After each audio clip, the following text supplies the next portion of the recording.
When you try and talk to me and I listen and I respect what you're saying and I try and understand it fully, then your respect for me is going to go up as well. So when you want to earn respect, give respect. When you want to earn influence, give influence. When you want to earn trust, give trust. All those three are related. Learn some skill sets of how to handle these tough situations when you get in them. And if you can see that someone went through something that's much worse, and what did they do to deal with it? How did they get through it? What did they think about? What did they do? You can say, okay, well, I've seen that before. And the situation I'm in isn't quite as bad, but I know that that person took action. I know that person stood up and made a move and made things happen and tried to move forward. And maybe that's what I should do too. So you can definitely garner some skills from the past. We are pretty resilient as a species if we can dig deep and find that resiliency. First of all, everything's a dichotomy, right? And so to think that all the time you're always going to be able to just bark orders at people and they're always going to listen to you and you're always going to get the best result, that would not be smart. To think that every single time you're going to come to a 100% consensus amongst the troops and that decision is going to reveal itself without you nudging it along, that would also be short-sighted and naive. So what a good leader does is they stay balanced. You know, I like to say the best forms of leadership is leadership with minimum force required. So if I can go into a room as a leader and not say one single thing and the team can come to the right consensus and move in that direction, that's my preferred method. Yeah. Maybe I have to give them a little bit of a nudge, a 10% nudge in one direction. Okay, that's better than me walking in there and giving them 100% dictatorial direction of exactly what I want to have happen. Now, occasionally, if we have an emergency situation, people are starting to be frazzled and they're not sure which direction to go, then sometimes as a leader, you have to walk in and say, all right, everyone, here's where we're going. And people get on board. Why? Because for many years or months or however long, you've trusted them to come up with a plan. And when you as a leader trust your team to come up with a plan, the team starts to trust you. And you get leadership capital. And as you build leadership capital, occasionally you need to cash in some of that leadership capital. You need to spend some of it. And maybe it is, hey, listen, here's the direction we're going right now. We'll debrief it later, but we got to make a move. And the team who trusts you says, Roger that, boss, we got it. When you wake up early and you get a jump on the day and you've got your workout done and you've got a little bit of work done, yeah. By the time normal people are getting up, that's a win. That's a psychological win. And it's not just a psychological win, it's an actual win. It's an actual win. So that feels great.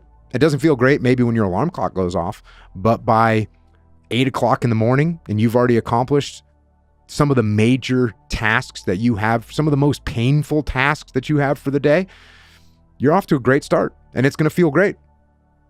Jiu-Jitsu for me was the connective tissue that started to join my mind together with all the different aspects of my life.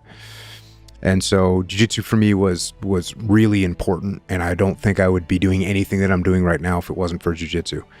So there's various aspects of my life that were in existence, but I didn't understand how they were connected until I started training Jiu-Jitsu. The primary things are interacting with other human beings and combat tactics and strategy and Jiu-Jitsu. And all those things are connected. They all follow the same guiding principles, and I wouldn't have recognized those guiding principles if I didn't do Jiu-Jitsu. From a humility perspective, when you realize when you think you know what you're doing, when you think you have certain skills, and you realize that there's always somebody better than you, and you realize that, hey, maybe I don't have all the answers all the time. And you bring that to a leadership perspective, and you walk into your platoon and you realize that maybe you don't have all the answers all the time, and maybe you should listen to what other people have to say. If I'm dealing with you and you're my boss and you've got a giant ego and you've come up with a plan and I don't like your plan, should I walk up to you and say, hey, Lex, your plan isn't good? No. Or should I say, hey, Lex, can I ask you some questions about how you want us to execute this? Because I want to make sure I understand your vision. So all these things are connected. Yes. And I wouldn't have realized that we could sit here and do this forever. I could tell you these comparisons forever. Yeah. But all this connective tissue, bringing all these things together, I wouldn't have seen it without, I don't think I would have seen it without jiu-jitsu. So jiu-jitsu to me had a incredible life impact on me. Not, look, the physical part, yes, absolutely. Does it keep you humble when you know that there's a 145-pound individual that can tap you out when you're 220-pound, 25-year-old guy, and there's a 135 or 140-pound, 46-year-old guy that can make you tap out? That's humbling. And what do you do with that? Do you run away from it, or do you continue to pursue it? Same thing with life, same thing with anything. So jiu-jitsu is an incredibly powerful, not just physical aspect, but it's a way to understand, it's a way of thinking. Yep, competition will reveal weaknesses in your game that you can then go back and train to rectify. I don't spend a lot of time with regret, because there's not much that you can do about it. Yeah. It's happened. So what the way I look at regret is, what did I learn from it? What did I learn from whatever thing I'm looking at that I know I could have done a better job, could have done different? Sure, there's a million things like that, but I don't sit there and think about them all day long. What I think is like, hey, here's the lessons that I learned from them.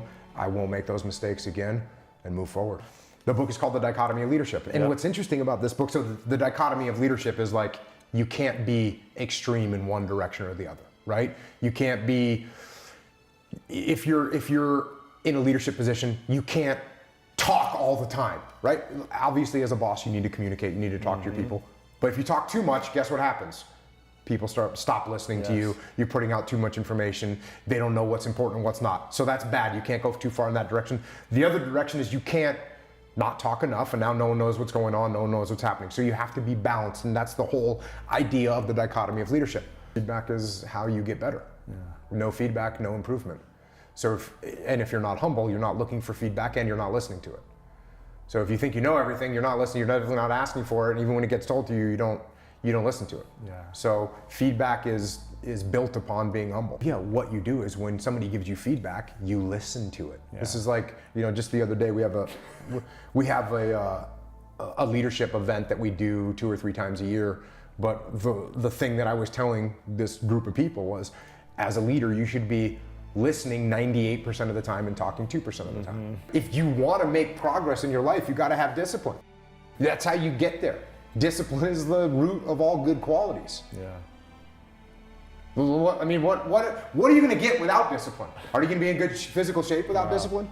Are you going to be financially successful without discipline? No. Are you going to become more intellectually powerful without discipline? When you take a military unit or any team of any kind, you take a team of any kind and you want to give them more confidence and give them more pride, what do?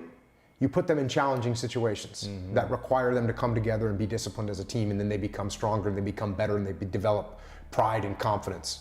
Those are all positive things. So what do you do as an individual human being? It's the same exact thing. The tougher things you go through, the more confidence you're going to have. The more confidence you have, the better you're going to get. Can you go too far with that? Yes, you can. You can let your ego get out of control. Discipline equals freedom. You want freedom in your life? You want to achieve what it is you want to achieve? How do you do that? You do it through discipline. You do it through hard work. Number one is take ownership of everything that's going on in your world. That's extreme ownership. That's what it is. I wrote a book about it with my buddy, Leif Babin. There you go. Number 2, discipline equals freedom. That was my second book. Perfect. Why did I write that book? Because if you want to have freedom in your life, then you got to have discipline. And lastly, you got to be balanced. That's the dichotomy of leadership. If you go too far in one direction or the other, you're going to screw things up. So balance the dichotomy of your life.